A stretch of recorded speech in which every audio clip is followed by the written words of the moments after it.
Commander Jake Morrison stood on the bridge of the USS Liberty and looked out at the massive space station floating before them. Nexus 7 was bigger than any human city. It spun slowly in the dark of space, its lights blinking like stars. Jake had never seen anything like it. "First time seeing aliens, sir?" asked Lieutenant Amy Foster from her post at communications. Jake nodded. "First time for all of us." He turned to face his crew. "Remember, we're here to make friends. Earth wants good relations with the Galactic Council. The Liberty was not Earth's biggest ship, but it was one of their best. A destroyer-class vessel with good weapons and strong shields. Jake felt proud to command her. Today, she would be the first human warship to dock at an alien station. Dr. Sam Brooks walked onto the bridge carrying his tablet. He was the ship's expert on alien life. "Commander, I'm getting readings on dozens of different species aboard that station. This is amazing." "Any of them dangerous?" Jake asked. "Hard to say. Most seem curious about us." The Zekthari delegation sent a message. "Earlier, they want to study our ship's systems." Jake frowned. "Study how?" "Standard scanning procedures," they said. "Nothing invasive. It's normal when new species join the Council." The Liberty moved closer to the docking bay. Jake could see other alien ships already docked. Some looked like metal insects. Others were smooth and round like eggs. One ship seemed to be made of crystal that caught the light and threw rainbows across space. "Docking in 5 minutes," called out the navigation officer. Jake straightened his uniform. Admiral Lisa Carter had picked him personally for this mission. "Don't mess this up, Jake," she had told him. "The whole galaxy is watching." The docking was smooth. Jake felt the slight bump as the Liberty connected to the station. Through the viewports, he could see aliens watching them from the other side of the docking bay windows. Some had too many eyes. Others had no eyes at all. "Sir, we're getting a communication from the station," Amy said. "Put it through." A strange voice filled the bridge. It sounded like clicking mixed with music. "Human Vessel Liberty, welcome to Nexus 7. This is Ambassador Velnox of the Zekthari Collective. We request permission to begin standard scanning protocols." Jake looked at Dr. Brooks, who nodded. "Permission granted, Ambassador." "Scanning will begin now." Jake watched through the viewport as a beam of blue light shot out from one of the alien ships. It hit the Liberty and began moving up and down the hull. The light was pretty, like water flowing over metal. "What exactly are they scanning for?" Jake asked Brooks. "Weapons, defensive systems, crew numbers, technology level. It helps them understand what kind of species we are." On the bridge, the crew went about their normal duties. Lieutenant Foster checked the communication systems. Chief Engineer Kate Walsh monitored the engines from her station. Everything was routine.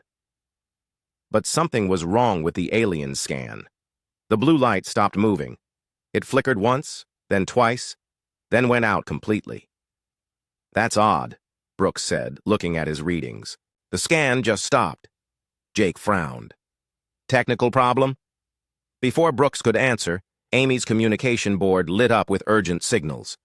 "Sir, I'm getting emergency transmissions from multiple alien ships. They're all talking at once." "What are they saying?" Amy listened to her earpiece, her face growing pale. "I can't understand most of it, but they keep repeating the same phrase. Stop the scan now." Through the viewport, Jake saw the alien ships moving away from the Liberty. Not fast, but definitely backing off. The crystal ship was already undocking. "Sir," Amy said, her voice worried. "Ambassador Velnox is requesting an immediate private communication channel." "Put him through." The clicking voice returned, but now it sounded different. Nervous. "Commander Morrison, this is Ambassador Velnox. I must speak with you alone. Please come to Docking Bay 7. Come alone." Jake looked around his bridge. His crew was staring at him with confused faces. "Ambassador, is there a problem with our ship?" "No problem with your ship, Commander. The problem is what your ship contains." The line went dead. Brooks was reading his scanner. "Jake, according to this, every alien ship in the area just raised their shields. Against us? It looks that way." Jake made a decision. "Brooks, you're with me. Amy, maintain communication with all alien vessels. Tell them we mean no harm." "Sir, should I contact Earth?" Amy asked. "Not yet." Let's find out what's going on first. Jake and Brooks made their way through the Liberty's corridors to the airlock. The ship felt different now, more tense. Even though nothing had really changed, Jake could sense that something was very wrong. At the airlock, they put on their spacesuits. The station had breathable air, but Jake wanted to be careful. As they prepared to cross over, Brooks grabbed his arm. Jake, what if we did something wrong? What if our ship has something dangerous on it that we don't know about? Jake shook his head. The Liberty is clean. I know this ship inside and out. We're not carrying anything dangerous. But as they stepped onto the alien station, Jake wondered if he was right. The Liberty was just a normal Earth warship. Good weapons, good shields, good crew. Nothing special. So why were the smartest aliens in the galaxy acting like they had just seen a monster? The station corridors were huge and filled with aliens Jake had only seen in pictures. But they all moved away when they saw the two humans walking by. Some even ran. Docking Bay 7 was nearly empty except for one figure waiting by the far wall. Ambassador Velnox looked like a giant praying mantis made of metal and crystal. His forearms moved constantly, and his large eyes never blinked. Commander Morrison, Velnox said in his clicking voice. Thank you for coming. Ambassador, what's wrong? Why did you stop scanning our ship? Velnox was quiet for a long moment. His arms stopped moving, which somehow made him look more frightening. Commander, in 3,000 years of galactic civilization, the Zekthari have scanned every type of warship ever built. We understand all military technology. We can predict every weapon, every defense, every tactic. And? Your ship is impossible. Jake felt confused. Impossible how? We scanned for 30 seconds, Commander. In those 30 seconds, we found weapon systems that should not work together. We found defensive measures that contradict each other. We found crew members who seem capable of modifying critical systems with no regard for safety protocols. Brooks spoke up. Those are just standard Earth military procedures. Velnox turned all four eyes toward Brooks. Standard? Commander, your crew treats their computers like suggestions. Your engineer has modified your engines in ways that should destroy your ship. Your weapons officer has jury-rigged systems that exist in no technical manual. Jake was getting annoyed. Look, Ambassador, Earth ships are built to be flexible. We train our crews to be creative in emergencies. Creative? Velnox repeated the word like it tasted bad. Commander, creativity in military technology leads to chaos. Chaos leads to unpredictability. Unpredictability leads to what? Velnox's voice dropped to a whisper. To victory, Commander. Your ship is designed to win by being impossible to understand. Jake and Brooks looked at each other. They were just normal humans on a normal ship doing normal things. But apparently normal for humans was impossible for everyone else. And that scared the smartest aliens in the galaxy. Supreme Analyst Krixtal sat in the darkest chamber of the Zekthari Intelligence Center. Her crystalline body pulsed with dim blue light as she processed the information from Nexus 7. Around her, dozens of other analysts worked in silence, their minds connected to the vast computer network that ran their civilization. The door hissed open and Ambassador Velnox entered. His forearms were shaking slightly, something Krixtal had never seen before. Velnox was known throughout the galaxy as the calmest, most logical being alive. Report, Krixtal said, without looking up from her data screens. Supreme Analyst, I have completed the preliminary scan of the human vessel. Velnox's voice carried an edge that made other analysts stop their work to listen. And?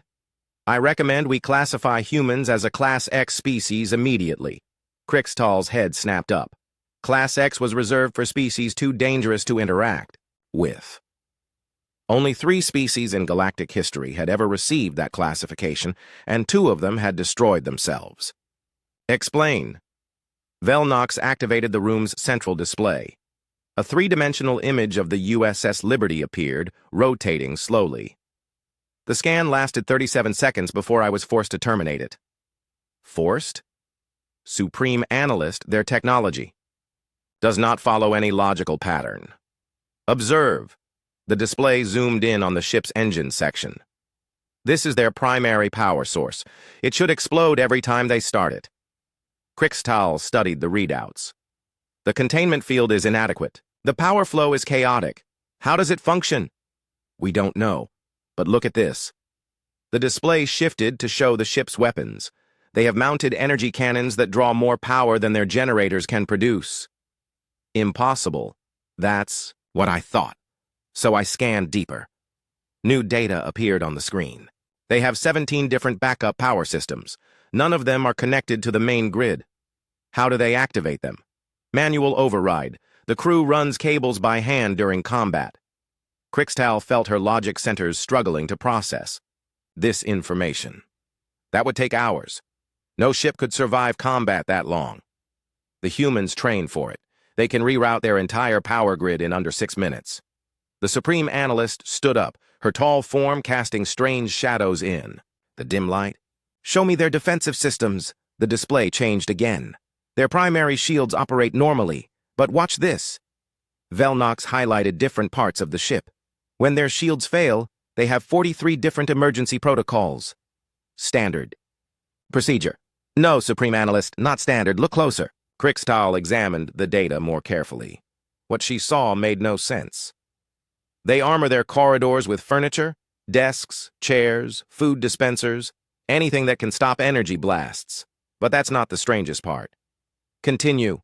They train their crew to fight individually if the ship is boarded. Each human carries tools that can be turned into weapons. Their medical officers' equipment can become explosives. Their cook's kitchen knives are designed for combat. Primitive. No, Supreme Analyst. Effective. Each crew member is a complete military unit. If you capture part of their ship, the rest of the crew continues fighting using whatever they can find. Crixtal processed this information for several minutes. The Zekthari had fought many wars over the centuries. They had developed perfect strategies based on logical analysis of enemy capabilities. But how do you fight an enemy that refuses to follow logic? Show me their computer systems, she ordered. Velnox looked uncomfortable. That's where I had to stop the scan. Why? Their computers are alive. Artificial intelligence? No. Worse. Their computers are designed to learn from the crew. They watch human behavior and start making suggestions. That's normal adaptive programming. No, Supreme Analyst. Their computers develop personalities. They argue with the crew. They refuse orders they think are stupid. They make jokes. Crixtal felt something like fear creeping into her logical mind.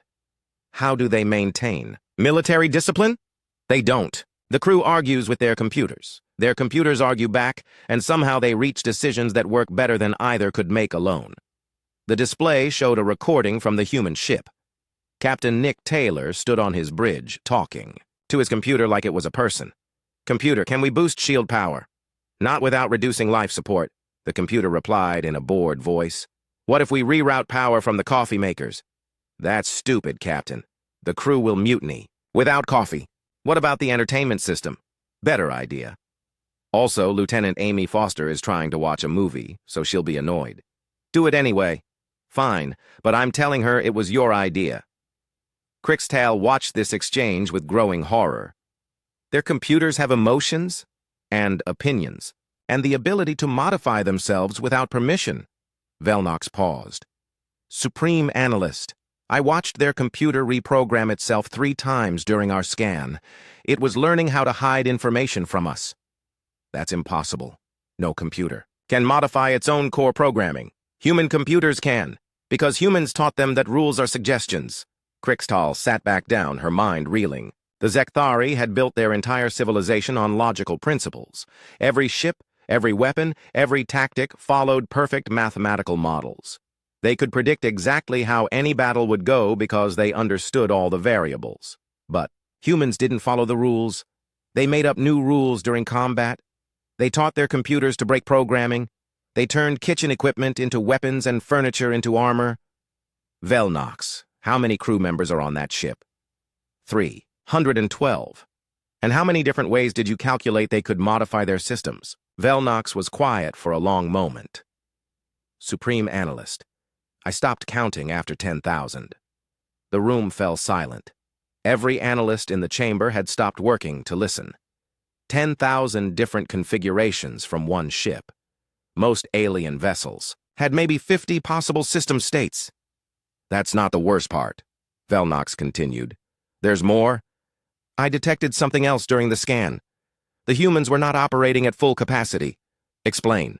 They were running routine operations. Normal patrol status. If they were in combat, they would modify their systems even more. Crystal felt her logic centers beginning to overload. How much more? Unknown. But I detected plans for something they call emergency creativity protocols. These plans don't exist in any manual.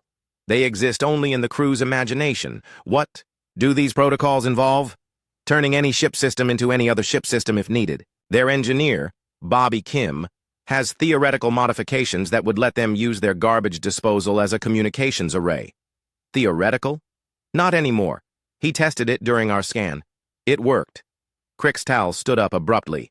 All analysts, stop current projects. Priority 1 classification. Begin immediate analysis of human military potential. Around the room, dozens of crystalline beings turned their attention to the human data. But within minutes, several of them began showing signs of cognitive strain. Supreme Analyst, called one of the junior analysts. The human data is causing logical paradoxes in our processing centers. Compensate. We cannot. Their technology violates too many fundamental principles of engineering. Another analyst spoke up. Supreme Analyst requests permission to stop analysis. The human military doctrine is giving me computational errors. Crixtal realized the problem.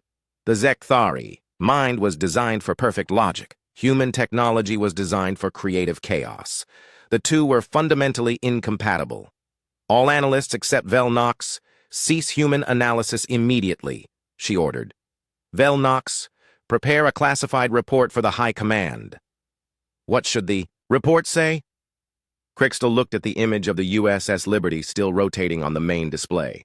Such a simple-looking ship, such a normal crew.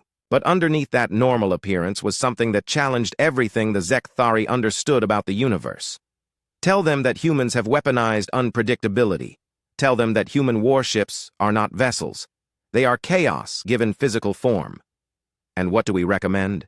We recommend that no Zekthari vessel ever attempt to scan a human warship again.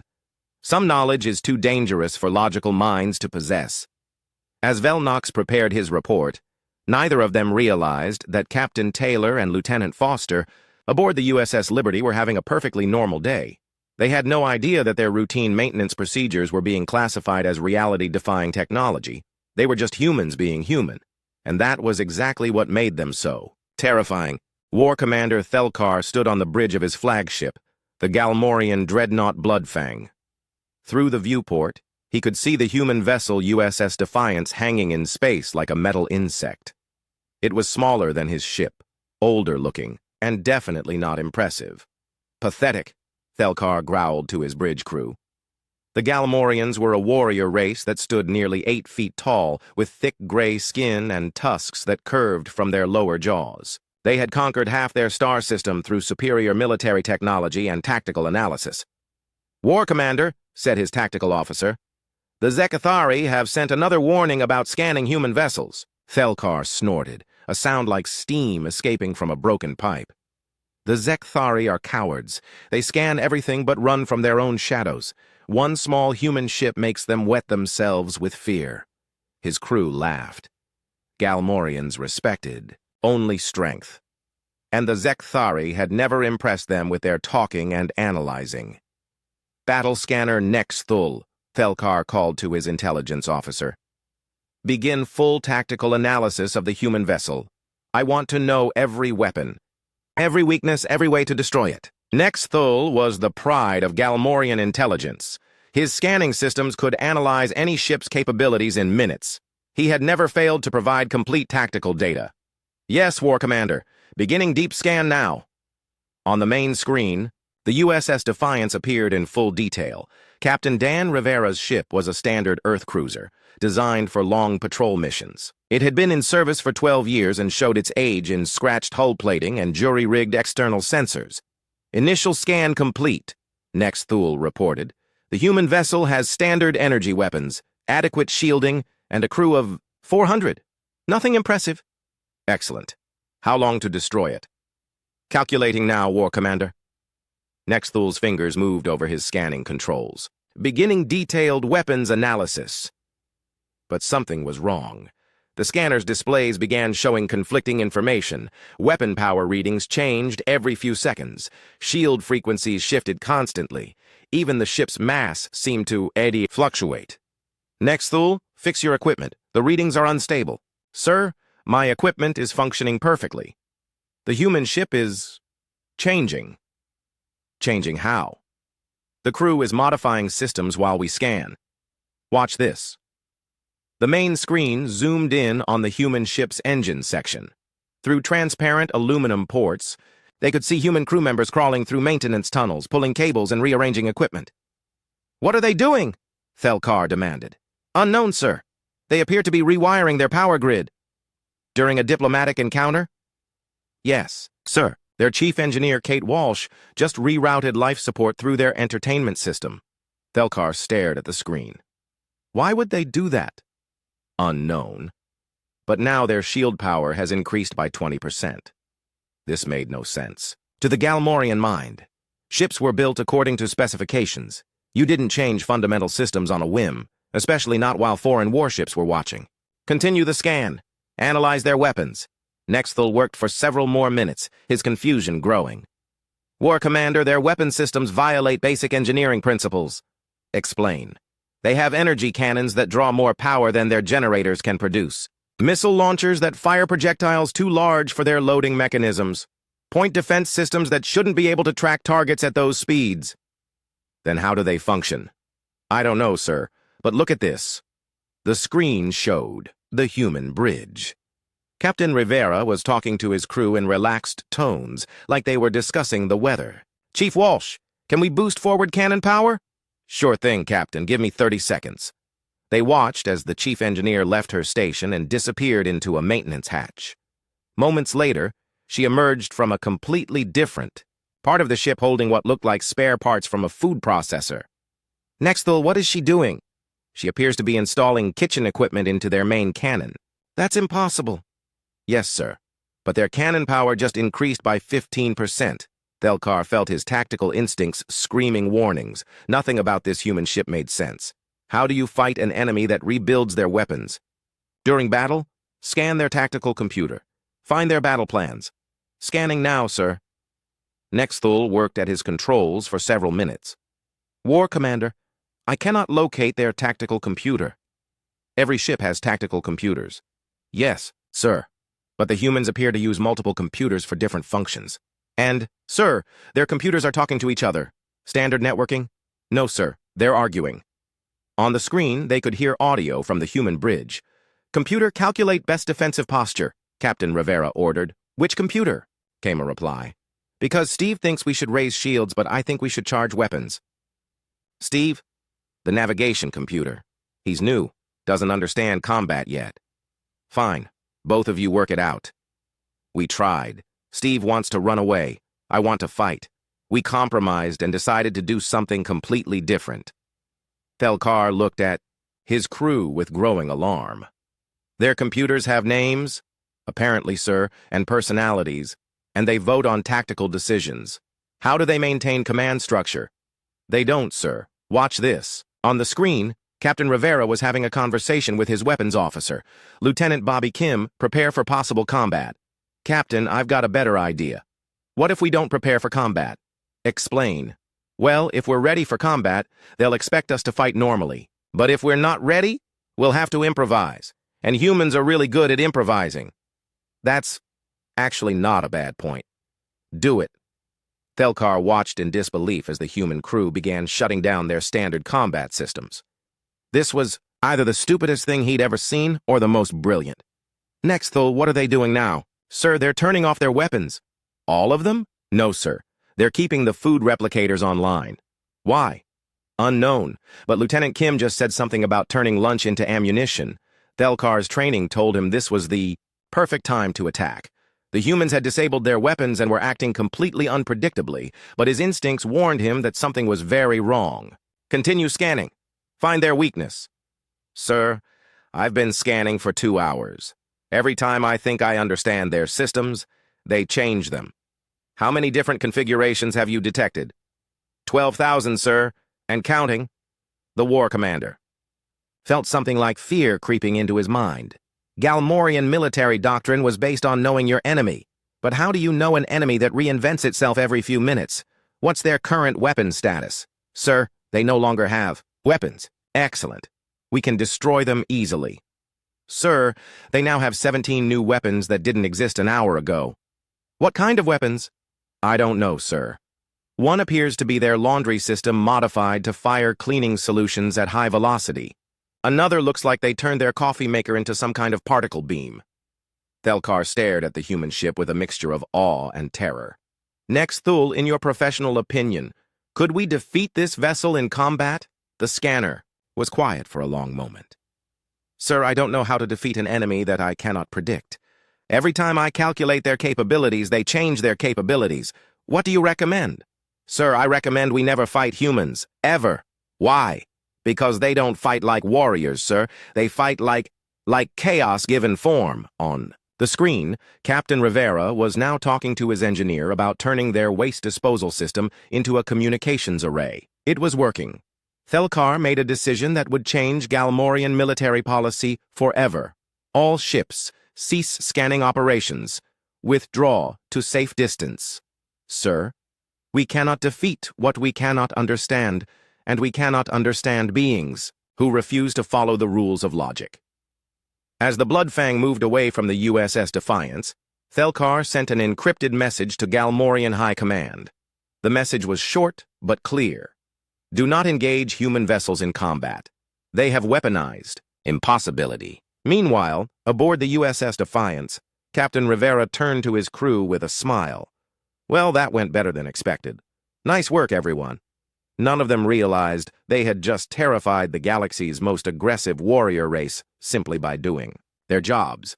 They were just being human, and apparently that was enough. Ambassador Tony Clark sat in the secure briefing room aboard Galactic Council Station Nexus 7, watching as representatives from dozens of alien species filed in for an emergency session. The room was designed to accommodate every known form of intelligent life, with different atmospheric zones, gravity fields, and environmental controls. Tony had been Earth's ambassador to the Galactic Council for only 6 months, but he already knew when something big was happening. Today felt very big. Representative Vortic, a floating, jellyfish-like being who served as the Council's chief mediator, pulsed with nervous energy as he called the session to order. Honored delegates, Vortic began, his voice translated into dozens of languages simultaneously. We have called this emergency session to discuss a matter of galactic security. Tony leaned forward. Earth hadn't been told what this meeting was about, only that it concerned human activities. The subject is human military vessels and their impact on galactic intelligence operations. A murmur ran through the assembled delegates. Tony noticed that many of them seemed uncomfortable, shifting in their seats or whatever they used for sitting. Ambassador Velnox of the Zekthari Collective will present the primary briefing. The tall insect-like being that Tony had met months ago stepped forward. Velnox looked even more nervous than usual, his 4 arms twitching constantly. Honored delegates, 3 months ago, the Zekthari attempted standard intelligence gathering on human vessels. The results were disturbing. A holographic display activated in the center of the room, showing the USS Liberty. Human warships operate outside all known parameters of logical military design. Their crews modify critical systems without regard for safety. Their computers develop personalities and refuse orders. Their weapons systems violate basic engineering principles. Tony felt confused. These all sounded like normal Earth military procedures to him. But that is not the most alarming discovery, Velnox continued. Humans have created technology that actively resists analysis. The more we try to understand their ships, the more impossible they become. A new voice spoke up from the Galmorian section. War Commander Thelkar stood with obvious reluctance. The Galmorian Empire can confirm these findings. Our tactical analysis of human vessels resulted in unexpected outcomes. Tony had heard about the Galmorians. They were supposed to be the most aggressive military force in the galaxy. Seeing their war commander look nervous was deeply unsettling. Explain, Vortic requested. We attempted detailed combat analysis of the human vessel USS Defiance. During our scan, the crew modified their ship 12,000 times. They turned kitchen equipment into weapons. They made their computers argue about tactics. They disabled their own weapons and somehow became more dangerous. Thelkar paused, his tusks clicking together nervously. Honored delegates, Galmorian forces have fought wars across 3 star systems. We have never encountered an enemy we could not predict. Humans. Humans are unpredictable by design. Another delegate stood up. This one looked like a walking crystal formation that threw rainbows across the room as it moved. The Crystalline Collective has also attempted analysis of human technology. Our mathematics-based intelligence systems suffered complete logical breakdowns after observing human engineering practices. Tony was starting to understand. The aliens weren't complaining about human weapons or aggression, they were complaining about human creativity. If I may, Tony said, standing up. What exactly is the problem? My species designs ships to be adaptable. In combat situations, the room fell silent. Every alien eye, stalk, sensor, and optical organ turned toward Tony. Ambassador Clark, Velnox said carefully. Adaptability implies modification within established parameters. Your species modifies outside all parameters. Can you give me an example? During our scan of the USS Liberty, we observed Chief Engineer Kate Walsh convert her ship's garbage disposal into a secondary communications array using spare parts from the medical bay and 3 coffee makers. That sounds like standard engineering to me. It worked. Well, yes. Kate's very good at her job. Ambassador, Thelkar interrupted. Your engineer created functional technology that should not exist, using materials that were never designed, to work together, following no technical manual or established procedure. So she violated the fundamental laws of engineering and succeeded. Tony shrugged. Humans are good at making things work. A sound like static filled the room. Tony realized it was coming from the assembled delegates. They were all talking at once in their various languages, and none of it sounded happy. Vortic pulsed bright red to restore order. Ambassador Clark, the issue is not that humans are innovative. The issue is that human innovation actively damages the sanity of logical minds. I don't understand. Allow me to demonstrate. Vortic activated. A new holographic display. This is a recording from the USS Intrepid commanded by Ryan Hayes. Watch carefully. The display showed a normal-looking human ship. As Tony watched, crew members began what looked like routine maintenance. But from the aliens' perspective, it was chaos. Observe, Vortic narrated. The crew is replacing their primary computer, core. Standard procedure, Tony said. They are replacing it with a coffee machine. Well, that's unusual, but if it works better than the original computer. Tony watched as Commander Hayes talked to his new coffee machine computer, like it was an old friend. The machine responded with helpful suggestions about ship operations, while also offering to make espresso. The coffee machine is now running life support, navigation, and weapons systems, Vortic continued. It is also composing poetry and asking the crew about their feelings. That actually sounds kind of nice. Ambassador, this violates approximately 4,000 different principles of computer science, engineering, and basic logic. But it works. Yes. And the crew is happy? They love it. Then what's the problem? Another explosion of static from the assembled delegates. Tony was beginning to realize that he was missing something important. Ambassador Clark, Velnox said slowly, your species has weaponized chaos. You have turned unpredictability into a military advantage. Every time we try to understand your capabilities, you demonstrate new capabilities that shouldn't exist. That's just human nature. Exactly. And human nature is incompatible with logical analysis. A new voice spoke from the back of the room. Tony turned to see a being that looked like a floating brain in a transparent case. The Mentalist Confederation has attempted to analyze human thought patterns. We were forced to stop after our telepaths began thinking in ways that damaged their cognitive matrices. What kind of ways? Tony asked. Creative ways, illogical ways, human ways. Tony felt a strange mix of pride and concern. Are you saying that thinking like humans is dangerous? For most species, yes. Human thought patterns are chaos-based, rather, than logic-based. Prolonged exposure to human thinking can cause permanent changes to alien mental structures. Vortic pulsed a deep purple color. This brings us to the reason for today's session. The Galactic Council must vote on new protocols for dealing with human vessels. A formal proposal appeared on the holographic display. Galactic Council Resolution. 1247. Human Vessel Interaction Protocols. No member species shall attempt deep scanning of human military vessels. No member species shall attempt tactical analysis of human combat capabilities.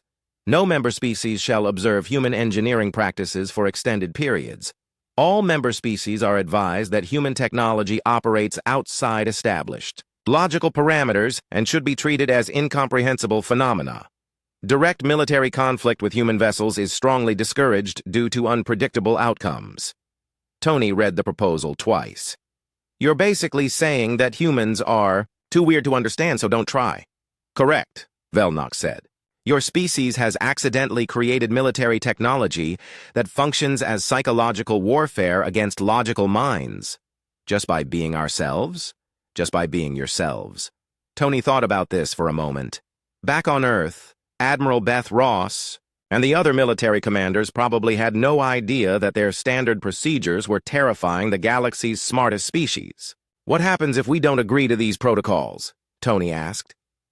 Nothing, Vortic replied. These protocols are for our protection, not yours. We are asking permission to not understand you. And if we do agree, then human vessels will be classified as benevolent anomalies and given complete freedom of movement through galactic space, as long as you promise not to explain how your technology works. Tony smiled. I think Earth can live with that arrangement. Excellent. All in favor? Every delegate in the room raised whatever they used for hands. The vote was unanimous. As the session ended and delegates began filing out, Tony sent a priority message to Admiral Ross on Earth. Admiral, good news and weird news. Good news. We have unlimited access to galactic space. Weird news. Apparently, our military technology is so illogical that it gives aliens nervous breakdowns. Recommend we continue doing exactly what we're doing. Meanwhile, on the USS Intrepid, Commander Hayes was having coffee with his coffee machine computer and discussing the philosophical implications of brewing the perfect espresso. Neither of them realized they had just become the galaxy's first example of weaponized impossibility. They were just being human. Admiral Pete Grant sat behind his desk at Earth Fleet Command, reading the strangest report of his long military career. The message from Ambassador Tony Clark had arrived 3 hours ago, and Pete was still trying to understand what it meant. So, let me get this straight, he said to Dr. Linda Park, Earth's leading expert on alien psychology. The entire Galactic Council is afraid of our warships because we're too creative? Dr. Park nodded from her chair across from his desk. She was a small woman with sharp eyes who had spent years studying how different species thought. It's more complex than that, Admiral. Human creativity appears to be fundamentally incompatible with logical alien minds. Explain it to me like I'm 5 years old. Imagine you spent your whole life believing that 2 plus 2 always equals 4. Then you meet someone who makes 2 plus 2 equal 5, and it works, and they can't explain how. Pete frowned. That would be disturbing. Now imagine that person does it with everything. They make water flow uphill. They make machines work better when they're broken. They turn garbage into gold using nothing but imagination and spare parts. And that's what we do? Apparently, to alien minds, human engineering practices look like magic. Dangerous, unpredictable magic. Pete's communication system chimed. Admiral, priority message from the USS Endeavor. Put it through. Captain Alex Stone's face appeared on the wall screen. He looked tired but excited. Admiral, you're not going to believe what just happened. Try me. I'm having a very strange day. We responded to a distress call from a Zekthari science vessel. Pirates had them pinned down near the Vega system. But here's the weird part. They specifically asked us not to tell them how we were going to help. Pete and Dr. Park exchanged glances. Did you ask why? I did. The Zekthari captain said that knowing our methods would cause psychological damage to his crew. And so we rescued them without explaining anything. But Admiral, the rescue was pretty standard. Bobby Kim rerouted our waste recycling system. To create a tractor beam, we used our food replicators to generate a sensor screen, and Lieutenant Jenny Walsh turned our entertainment center into a jamming device. Pete blinked. That sounds normal to you? Well, yes, sir. Emergency creativity protocols. Basic stuff. Dr. Park leaned forward. Captain, could you explain how a waste recycling system becomes a tractor beam? Sure. You reverse the molecular breakdown process, amplify the containment field, and use the waste compression matrix to generate a focused gravity well. Bobby figured it out in about 3 minutes. That's impossible, Dr. Park said quietly. Not really. It's just creative engineering. The principles are sound. You just have to think outside the box. Pete rubbed his forehead. Captain, what did the Zekthari say after you rescued them? They thanked us repeatedly and asked us to please never explain what we did. Their science officer was having some kind of breakdown just from watching our modifications work. After ending the call, Pete sat in silence for several minutes. Dr. Park was taking notes furiously. Admiral, I'm beginning to understand what's happening, she said. Human military doctrine isn't just creative. It's based on the assumption that any problem can be solved if you think about it differently enough. And that's bad? For species that think logically, it's terrifying. Most aliens build technology that works one way perfectly every time. We build technology that can work a million different ways depending on what we need. Pete's computer chimed with another message. This one was from the USS Intrepid. Admiral, this is Commander Ryan Hayes. Thought you should know, our coffee machine computer just solved a 50-year-old problem in quantum physics while brewing espresso. The Galactic University wants to study it, but they're afraid to get too close. Pete closed the message and looked at Dr. Park. Our coffee machine solved quantum physics? It makes sense, actually. We programmed it to think like a human, so it approaches problems creatively instead of logically. And that works better? Apparently. Human brains are designed for creative problem-solving. Most alien brains are designed for logical analysis. We're just naturally better at thinking outside established parameters. Pete stood up and walked to his office window, looking out at Earth Fleet headquarters.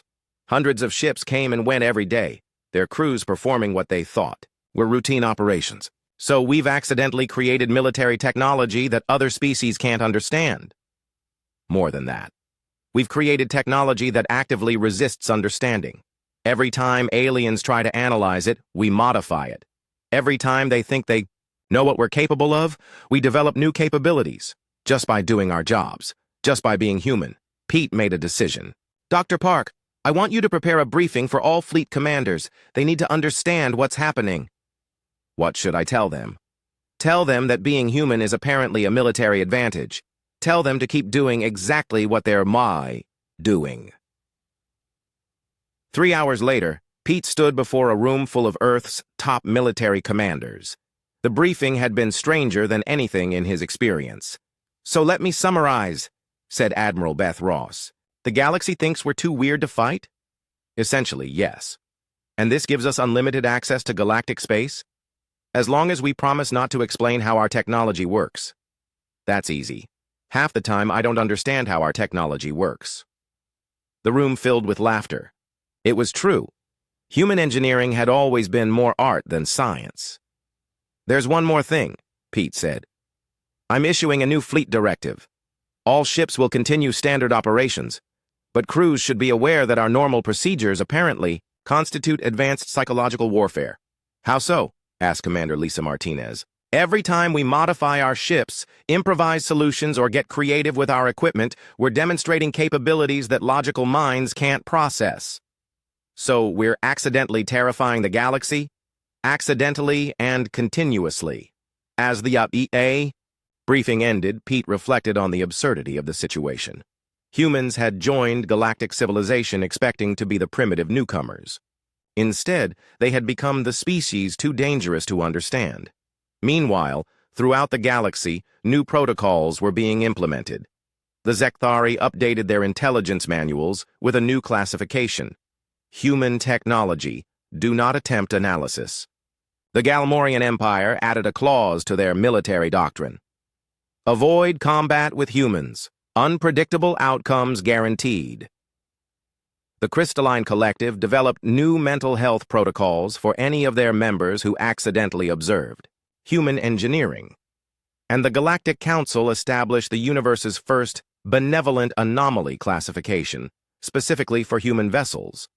None of the aliens realized that humans were just as confused by the situation as they were.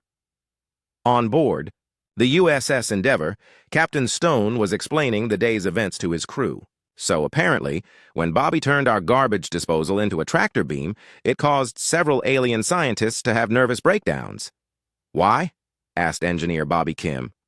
It was pretty straightforward engineering. That's exactly why. What we consider straightforward, they consider impossible. So we're too creative? Apparently. Bobby thought about this for a moment. Cool. Does this mean we can keep doing impossible things? I think that's exactly what it means. As the USS Endeavour continued its patrol, the crew went about their normal duties. They had no idea that their routine operations were being monitored by dozens of alien intelligence agencies, all trying to understand how humans could make the impossible seem mundane. The answer was simple, but no logical mind could grasp it. Humans had never learned that some things were impossible, and in a universe where most species accepted limitations, that made humans the most dangerous force in the galaxy, not because they were violent or aggressive, but because they refused to accept that anything couldn't be fixed, modified, or improved with enough creativity and spare parts. They were just being human, and the smartest aliens in the galaxy had decided that was too terrifying to understand. So they made a rule: never scan human warships, because some knowledge is too dangerous for logical minds to possess.